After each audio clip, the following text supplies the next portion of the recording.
What is up, guys? Welcome back to the channel. Welcome back to another video. So today I actually don't have much planned for this video.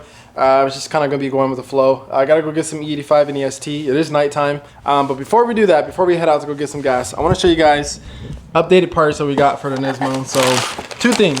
This is going to be the fuel system. Actually, both of them are going to be the fuel system. This is going to be what they call the fuel assembly. And this is where the fuel pump's actually going to sit. Let me see if I can take this off so I can show you guys. This is actually a really solid piece from CJM Motorsports. The reason why we went ahead and went this route is because if we didn't get this, we would have had to modify the stock fuel basket, and that is a absolute headache, and I didn't want to do that. So I just went ahead and bought this. This is actually really solid. This gives me the option of running 2 fuel pumps. So you guys can't see because it's styrofoam things on the bottom. But 2 fuel pumps actually fit on the bottom right there. And this is a really solid piece from CJM Motorsports. So shout out to them. So we got this, and then we also got the fuel system in. So this is going to be the fuel return system that we're going to need to run E85 and this push big boy power. So in here is going to be the fuel pump, the lines for the fuel return. We have the fuel filter, all that good stuff in there. So as you guys know, the reason why we haven't started on the Nismo is because we are still waiting on the headers from Gonzo. This piece right here actually came from one of the guys that actually works in the same shop as him. Honestly, guys, I'm gonna show you guys. I'm gonna share some messages between me and Gonzo, and let me know what you guys think. So I'm gonna give you guys the backstory just a little bit. So September 30th, he ships the kit. September 30th. Keep in mind, I bought this kit back in May of 2021. September 30th, he sends me the turbo wastegates, blow valve, and the charge pipes. I didn't get the headers and the intercooler. So then he goes and says, headers not yet back, intercooler ships tomorrow, you'll be getting 3 to 4 boxes. And the reason why is because the reason why the headers are not yet back because they're getting heat coated. He explained down here. So I'm like, all right, cool. He'll get that back within a couple days, a week, and then he'll ship it to me, and we'll be good. So then October 15th comes, and I hit him up like, hey, I know you said you were shipping the intercooler 2 weeks ago, but I haven't received anything. And so the reason why the tracking is so important, guys, is because that allows you to see where the package is at. Because believe it or not, there's a lot of times that packages do get lost. So, and being something this expensive, I want the tracking. I want to make sure that, you know, it gets to the destination. I know when it gets to my doorstep so I can make sure somebody brings it inside. That's the reason why tracking in this situation is very important. Because this kit's not cheap. Regardless if he's the cheapest in the market, it's still not cheap. So anyways, 2 weeks after he said that he was going to ship the intercooler, I hit him up, and he basically didn't ship it. Then he says, I haven't shipped, probably won't ship till tomorrow. So then even after he said that, it still didn't ship for another like week or 2. Keep in mind, I didn't get no tracking. As you guys see, there's no tracking, no nothing. It just randomly showed up at my doorstep.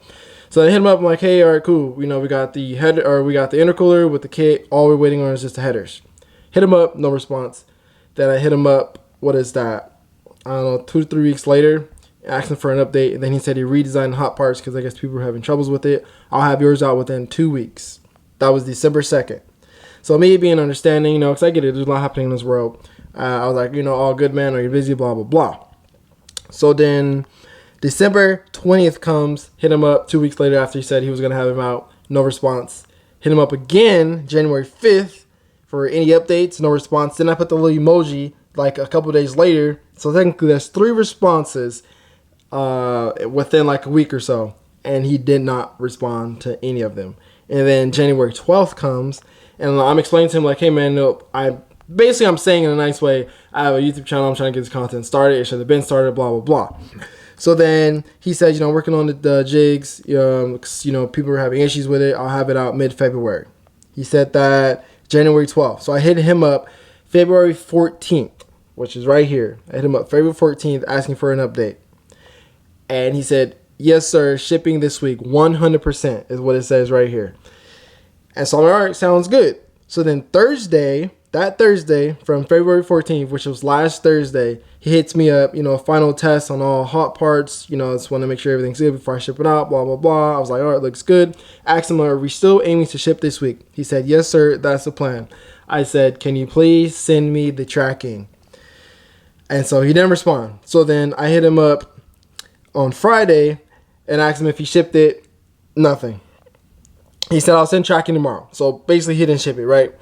And so I was like, all right, sounds good. So I hit him up on Saturday asking for the tracking, no response. Hit him up Monday asking for the tracking, no response. I'm not mad at the fact that I've been waiting 10, like 9, 10 plus months, right? I'm not mad at all. I am more irritated at the fact that I've waited this long and his communication skills are terrible. Like, literally all of this could have been fixed with just good communication. I get it. There's a lot happening in this world. I'm not disregarding that. But where I get a little irritated is the fact that I feel like I'm being dismissed. I don't like being dismissed. This fool said last week, shipping this week 100%. The week comes, he doesn't ship it. It's like, how do you not keep your word? You know what I mean? So, I don't know. Let me know what you guys think. Let me know if I'm being dramatic, if I'm overreacting. Even though I'm not really reacting, I'm just kind of showing you guys, like, reason why we haven't got started on this content yet. But, I don't know. We're playing the waiting game. Hopefully, I get it within the next week or two. And we can get that car started. But while we are at the gas station getting E85, I decided that I am going to fill up the gallon also. So we don't have to worry about it for a very long time. Because I literally have to get gas E85 in this car every week. For some of you, that might not be a lot, but I literally only drive this car like twice out of the whole week. So it's kind of a lot. Kinda, not really. I just realized that I said we don't have to worry about it for a very long time. But this is going to last me like a week. So probably don't have to worry about it for literally a couple days, but it's all good. Give you guys a little pull real quick.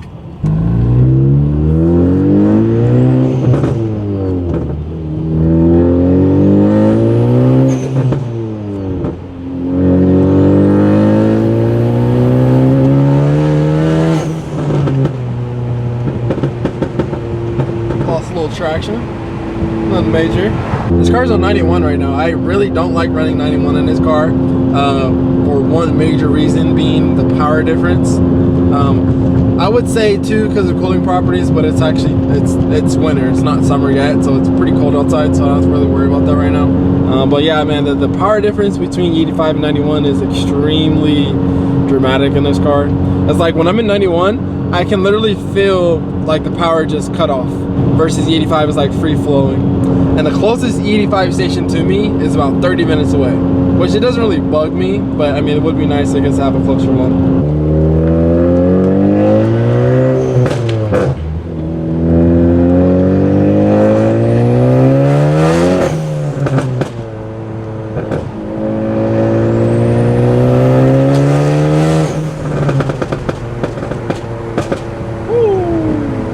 The best E85 stations are the ones where the E85 and the regular pump gas is at the same pump. And that's only because we're not on full E85, we are on a mix. So we do 4 gallons of E85 and the rest tops off on 91, which comes together for an E40 mix. Drove all the way out here and I'm not even trying to get out. It's 39 degrees out here. Sheesh. Alright, let's go get this corn juice. Let's see, I don't know about you guys, but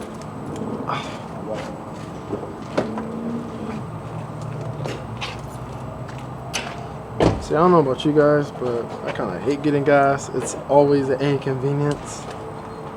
And gas prices is insane. It's to the point where I don't even look at gas prices no more. Because I mean, I need it. Like, premium is $4.75. E85 is $3.73. I used to get E85 when it was like $2. It's all good. Gotta have that corn juice.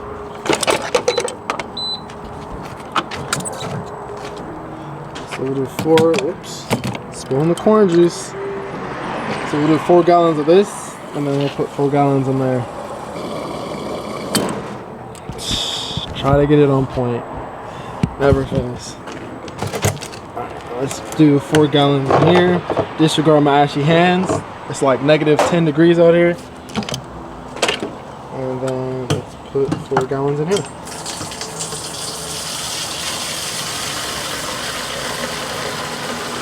And then after we put 4 gallons of E85 inside of the tank, then we come over here and put 91. So 4 gallons of E85 and then you just top the rest off at 91. And that's it. And that gives us 400 horsepower. Well, it's roughly 400. According to the virtual dyno, it was like 413, 415, one of the two. Look how clean this car is. Man, I don't think I'm ever gonna get tired of this setup. I do want to get new wheels. I don't know why. This is so weird. I just got these wheels, but I kind of want to have like 2 sets of wheels for this car. But my only problem with that is it's gonna be hard finding these specs in a different wheel. Just because these specs are like so aggressive that I doubt that I'd be able to get this in another set. I don't know, but this setup is so clean, dude. I don't think I'll ever get tired of it. It's so clean. The polished lips with the gray faces and the calipers, it hits different. It hits so different.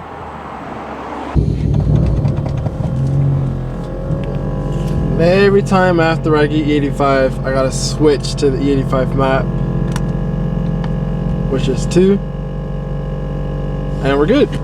Literally, that's how I switch back and forth. So if I'm on 91, I just do the cruise control, and I go cruise control, and I go down to 1, but we're on E85, so we'll go to 2, and that's literally it. That's how I switch back and forth between my E85 map and my just base 91 tune map.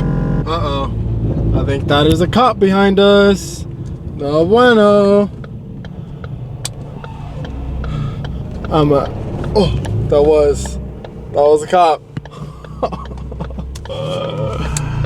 Oh my goodness. Yeah, I think it's time to go home, guys. That's my cue to go home. What's funny is I was gonna do a little small pull because since we got E85 in the tank, I needed to kind of go through the whole system, but something told me not to. And then literally out of nowhere, this cop just pulls up behind me. He's tailgating me. I think he was trying to pass me, and then I just made it right, and then he just like sped off. So, I don't know, guys. Sometimes I be getting lucky. I'm not even gonna lie. All right, I think it's time to do a small little pull.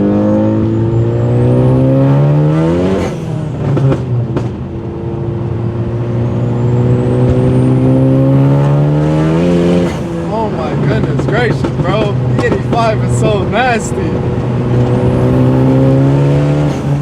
It's so crazy. This car gets a little loose on the 85. Like I'm talking about, it don't know how to stay straight. So I'm gonna turn off traction control. I'm gonna press and hold it, and it's gonna say that on the cluster. So granted, this is not the fastest car. Don't get me wrong. Like, I know sometimes when I talk about this car, I make it seem like, you know, oh, it's so fast, this and that. Like, no, it's not. I understand that, but for what it is, this car is not slow. Like, it's pretty quick. Let's do a little pull.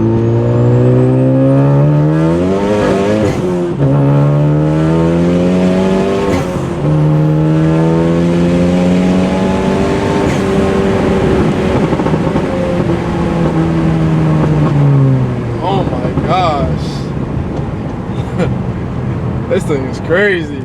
Since it's so cold out, like I pretty much roast the tires in second, and then like halfway to third, and then that's when it kind of like gains traction. Roasted the tires.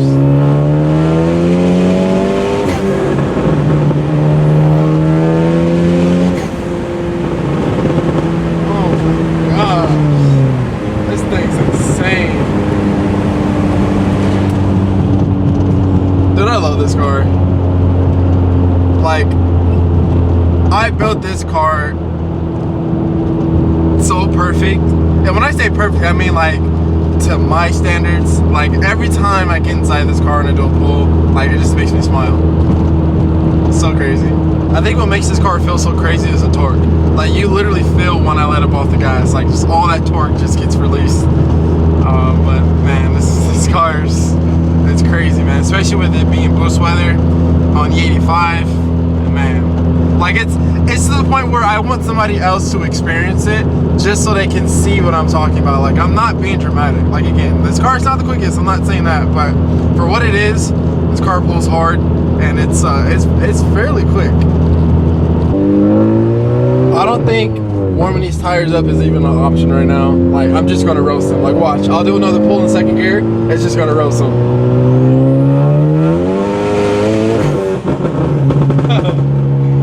Yeah, it's not catching traction in second. Not at all. And of course you get behind a slow guy. All right, I'll give you guys one last pull. This is the last stop sign until we get home. There it is.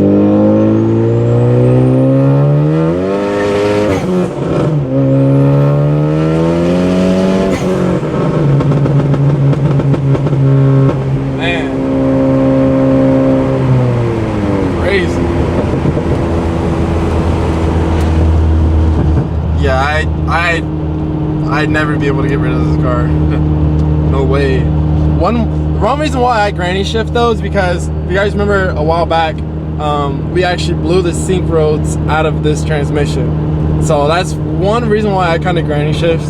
I mean, I don't race, I'm not into all of that. I just like fast cars, just like enjoying them, having fun with them. So with that being said, it's very rare that I bang gears, just especially in this car, just because I don't want to break anything in the transmission again, because then I'd have to come out of pocket 100%, which I thought I was gonna have to come out of pocket last time, but it turns out it got covered underneath warranty, so I didn't have to pay for it. I got a brand new transmission for pretty much free, but this time I don't really want to break anything, so I just pretty much granny shift. Now what's crazy is we're actually doing all of this on a stock clutch. Like literally the clutch is stock. It's not aftermarket. It's the one that came from the factory. I'm not saying that it's the same one. I don't know if they changed it when they did the transmission, but it's the same part number that they use for any manufacturer when you buy this car brand new. It's the same clutch. I haven't changed it. At this point, I'm only doing it just to say that I did it. But if the clutch decides to blow up, that's a different story. But there's a couple stuff we got to fix on the car. Like for one, the shock noise, the shock end link noise is like rattling. It's really annoying. Like I need to fix that ASAP. We gotta jack the car up and figure out what's going on.